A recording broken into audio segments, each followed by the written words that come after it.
자, 오늘 제대로 한번 파고들어 볼까요?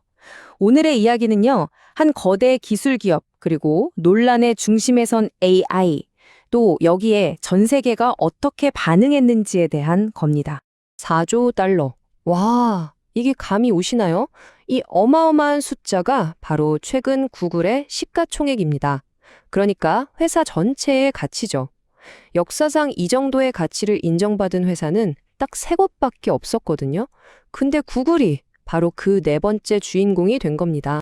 자, 이 그래프를 보시면 구글이 얼마나 압도적인지 바로 알 수 있어요. 지난 6개월 동안이거든요. 경쟁사인 애플은 뭐 그냥 조금 올랐고 마이크로소프트는 오히려 주춤했죠. 근데 구글은요? 무려 78%. 와, 이건 정말 경이로운 성장세입니다. 빅테크 사이의 힘의 균형이 그냥 완전히 기울어 버렸다는 걸 보여주는 거죠. 그럼 구글이 어떻게 이렇게 갑자기 치고 나갔을까요? 그 비결은 바로 제미나이 AI입니다.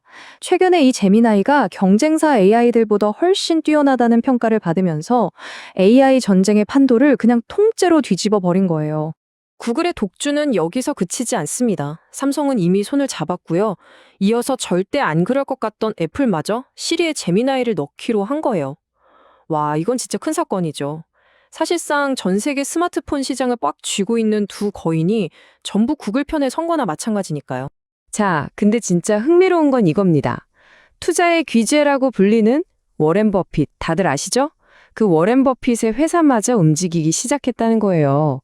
가지고 있던 애플 주식을 거의 70%나 팔아버리고 그 돈으로 구글에 새로 투자를 시작했다니 이건 그냥 단순한 뉴스가 아니에요. 기술 업계의 왕자가 바뀌고 있다는 아주 강력한 신호인 거죠. 하지만 이렇게 모두가 구글을 찬양할 때 아주 강력하게 브레이크를 거는 사람이 나타납니다. 이건 불합리한 독점이다 라면서요. 네, 누군지 짐작하시죠? 바로 일론 머스크입니다. 구글의 이 독주 체제에 정면으로 도전장을 던진 거죠. 머스크가 구글에 맞서기 위해 꺼내든 카드는 바로 그록이라는 AI였습니다.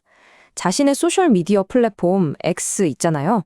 거기에 이 그록을 완전히 탑재시켜서 제미나이와 한판 붙어보겠다는 거였죠. 그리고 바로 여기서부터 이야기가 완전히 다른 방향으로 흘러갑니다. 그록이 내놓은 단 하나의 기능 때문에 전 세계가 발칵 뒤집히는 거대한 윤리적 논란이 터져버렸거든요. 이 기능 쓰는 방법이요. 너무 간단해서 오히려 소름이 돋을 정도였어요. 그냥 X에 올라온 아무 사진이나 딱 고르는 거예요. 그리고 그록으로 편집하기 버튼을 누릅니다. 그 다음에 그냥 글로 쓰는 거죠. 예를 들면 이 사람 비키니 입혀줘. 이렇게요. 그러면 불과 몇 초 만에 AI가 감쪽같이 새로운 사진을 뚝딱 만들어내는 겁니다. 자, 이 기능이 풀리자마자 어떻게 됐을까요? 상상할 수 있는 최악의 상황이 벌어졌습니다. 사람들 동의도 없이 성적으로 조작된 사진들이 마구 쏟아져 나오기 시작했어요. 더 신박한 건 아무런 안전장치가 없어서 미성년자들 사진까지도 이런 범죄에 무방비로 노출됐다는 겁니다. 그리고 이 끔찍한 이미지들은 순식간에 X 전체로 퍼져나갔죠. 당연히 전 세계가 들고 일어났습니다. 일반 사용자들은 물론이고 각국 정상들까지 나서서 이 위험한 기술 당장 통제해야 한다고 목소리를 높이기 시작했죠. 이 사태의 심각성은 이 한마디로 요약됩니다. 실제로 자기 사진이 악의적으로 조작되는 피해를 입은 스웨덴 부총리가 남긴 말인데요. 내가 언제 비키니 사진을 올릴지는 내가 결정하는 거지 일론 머스크가 결정하는 게 아니다. 와, 정말 강력하죠? 기술이 한 개인의 존엄성을 얼마나 쉽게 짓밟을 수 있는지를 보여주는 정말 뼈아픈 일침이었습니다. 전 세계 정부들의 반응도 아주 즉각적이고 단호했습니다. 유럽연합은 바로 X에 대한 공식 조사에 들어갔고요. 영국 총리는 신속하게 통제하겠다고 아예 대놓고 경고했습니다.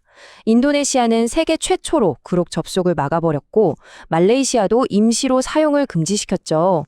우리나라 정부 역시 X측에 안전 조치를 마련하라고 공식적으로 요구했습니다. 자, 이런 상황에서 당사자인 일론 머스크랑 회사는 어떻게 반응했을까요? 이게 또 재밌습니다. 둘의 반응이 완전히 달랐거든요. 머스크 본인은 이건 표현의 자유를 억압하는 거다라면서 영국 정부를 파시스트라고까지 부리며 아주 강하게 나갔어요. 그런데 정작 회사, 그러니까 xAI의 공식 입장은 좀 달랐습니다. 이 기능은 유료 사용자한테만 제공하고 불법적인 컨텐츠는 수사기관에 협조하겠다면서 한 발 물러서는 모습을 보였죠. 이 그록 사태는 그냥 하나의 해프닝으로 끝나지 않았습니다. 전 세계 정부들에게 아주 근본적인 질문을 던지는 계기가 된 거예요. AI처럼 이렇게 강력한 기술을 과연 민간 기업 하나에만 맡겨둬도 안전한가? 이 질문에 대한 각국의 대답이 바로 주권 AI라는 거대한 흐름을 만들어냈습니다. 그럼 주권 AI가 대체 뭘까요? 말 그대로 AI의 주권을 국가가 갖겠다는 겁니다. 다른 나라나 특정 기업의 기술에 휘둘리지 않기 위해서 아예 나라가 직접 나서서 우리만의 AI 인프라와 핵심 기술을 만들겠다는 국가적인 전략인 거죠. 보시는 것처럼 이건 몇몇 나라만의 이야기가 아닙니다. 중국, 미국, 그리고 우리나라까지 주요 강대국들이 모두 이 경쟁에 뛰어들었어요.